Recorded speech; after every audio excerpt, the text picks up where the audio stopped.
Hello kids, welcome to class 8 math session, that is of chapter 2 linear equations in one variable। तो क्या आप देख रहे हैं, धीरे धीरे आपको इक्वेशन कॉन्सेप्ट समझ में आ रहा है। As we are moving further, you are coming to know much more about these equations। कैसे आप इक्वेशन खुद फॉर्म कर सकते हैं, और अगर इक्वेशन है तो अब हम उसका कॉम्प्लिकेटेड पार्ट भी देख रहे हैं कि व्हेन द इक्वेशंस में हमें थोड़ा फ्रैक्शनल पार्ट मिल रहा है तो how are we solving it. अब तक हमने क्या देखा कि when the equation is there तो हम ये देखते थे द वेरिएबल जो पार्ट होता है that is on the numerator part और डिनोमिनेटर में वी वर गेटिंग न्यूमरल्स। उन न्यूमरल्स का we were finding the LCM and then we were solving the equation. आज जो हम लोग कर रहे हैं हम ये देखेंगे वो जो हमारा वेरिएबल पार्ट है that is both in the numerator as well as in denominator. तो अगर अब हमें इस टाइप के क्वेश्चंस मिलेंगे, how can we solve the equation, what do you think? Difficult होगा? नहीं, it would be very very easy. जैसे जैसे हम सम्स करेंगे you will come to no.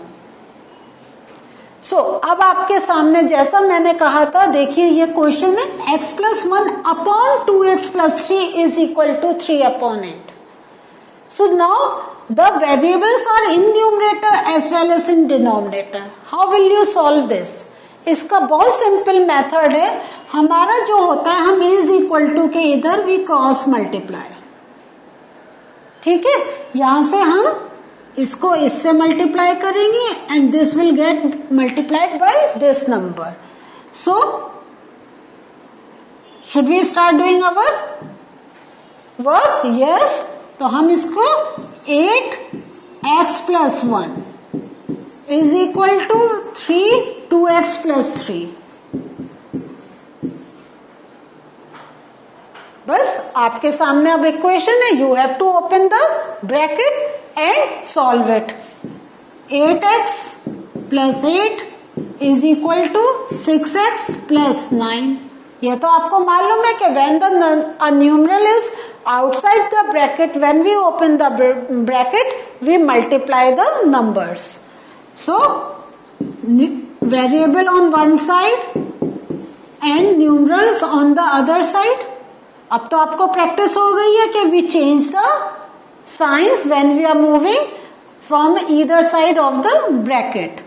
So this comes out to be 2x and 1। तो x की value is 1 upon 2। तो what do you think? ये डिफिकल्ट है या इजी है? It is easy, very easy. इसमें तो हमें एलसीएम भी फाइंड आउट नहीं करना है, हम एकदम कर सकते हैं। Okay, let's do some more sums. अब आपके सामने ये आया। नाउ आप कहेंगे 9x को हम किससे मल्टीप्लाई करें? तो 9x हम किसी से मल्टीप्लाई नहीं करेंगे, क्योंकि अगर हमने 15 ऐसे होल नंबर लिखा है दिस मीन्स अपॉन 1 है, और 1 से मल्टीप्लाई करके we get the same value. So हम 9x को एज इट इज रखेंगे and but this part 7 minus 6x will get multiplied by 5। So 9x अब आपको मालूम हो गया, सो इजी। 15 इंटू 7 क्या होगा? 7 5 35, 3 7 1 7, 8 9 10। तो in this way try to do oral calculation. Now 15 6 90, एक बार चेक कर ले। 6 5 30, 3 6 1 6, 7 8 9 90x। Now we will move variables on one side। तो 9x plus 90x is equal to 105। ये कितना हो गया? 99x is equal to 105। तो x will be equal to 105 upon 99। तो can we bring to the lowest value? Let us try। कैसे? हम 3 से करते हैं। 3 3 9, 3 3 9, 3 3 9, 3 5 15 आया। 3 5 अगर हमें चेक करना होता हम फिर से 3 से 3 3 9 आया, 3 3 9 आया, 3 5 15, 5 3 3 9 110। तो हमारा आंसर आया 35/33. So whenever you are getting this answer, it is good if you are making it in bracket and writing down answer. So this gives the hint to the teacher, this is your final answer. So should we start doing the next question? Z will get multiplied by 9 and Z plus 15 will get multiplied by 4. तो यहाँ पे हम Z को इस वे में बना रहे हैं. ये जो Z है हम इसको इस टाइप से बना रहे हैं जैसे you don't get confused by 2. ठीक है, तो 9Z is equal to 4Z plus 60. 15 4s is 60. तो 9Z minus 4Z is equal to 60. This means 5Z is equal to 60. तो Z is equal to 60/5. तो 60/5 can we bring it to the lowest value? बताएं आप. 60/5. तो 5 1s are 5, 5 2s are 10. तो Z की value is coming out to be 12.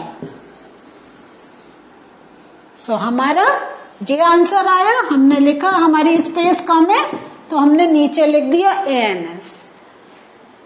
सो देख रहे हैं इसमें this is so easy, you just keep on doing the sum. आपको सोचना भी नहीं है, सिंपल क्रॉस मल्टीप्लाई करें एंड स्टार्ट मूविंग. नाउ अब इसमें भी it is the cross multiplication, लेकिन हमारे दोनों जगह इट्स द क्या है विद द डिफरेंट थिंग.